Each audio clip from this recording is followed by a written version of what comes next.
So in this video, I'm going to tell you how the induction motor's single phase work.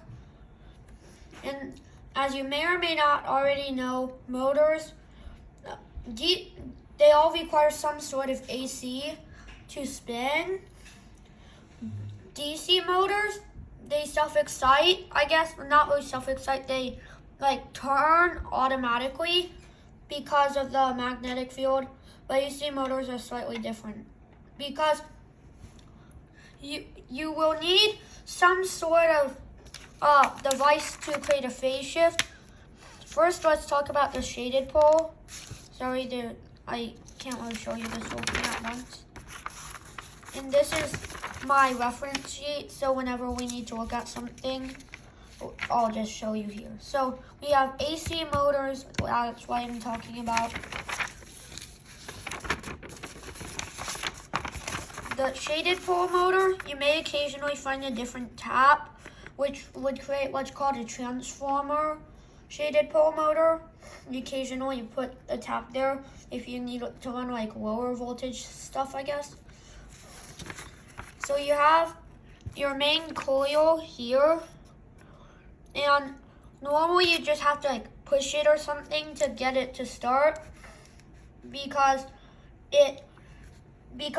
even though it's alternating, it's not alternating in here yet. It's just going but.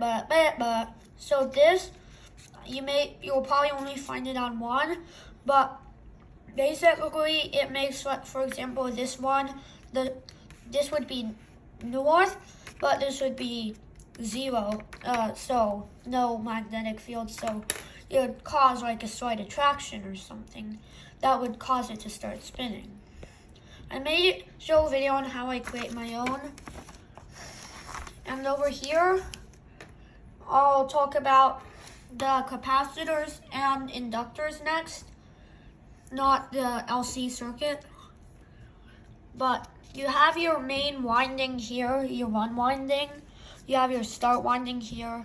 I'm not gonna really talk about start capacitors, but basically it has a little relay here that has the coil.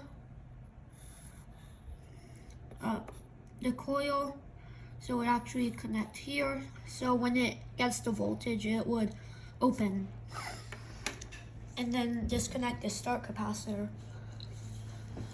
So it has your first magnetic field like you saw in the shaded pole, but uses a capacitor instead of like a little ring of metal to create the phase shift, because the current through inductors and capacitors are different.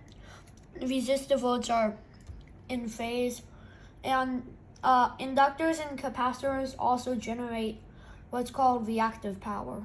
You can look it up on Google if you want to know more about it. I may do another video on it. So for your capacitor start, you have your capacitor winding is start winding. So starts out north, 0. So north, 0, and then as this approaches the north, this approaches 0. So it's not really with this diagram. It would actually be north, 0, and then when the capacitor is 0, it's south for the start, and when the capacitor is south, the start is 0, and when the capacitor is 0, the start is north, and then the cycle keeps on repeating, creating the out of phase pattern, and that also creates a phase shift. That's the end of the video. Bye.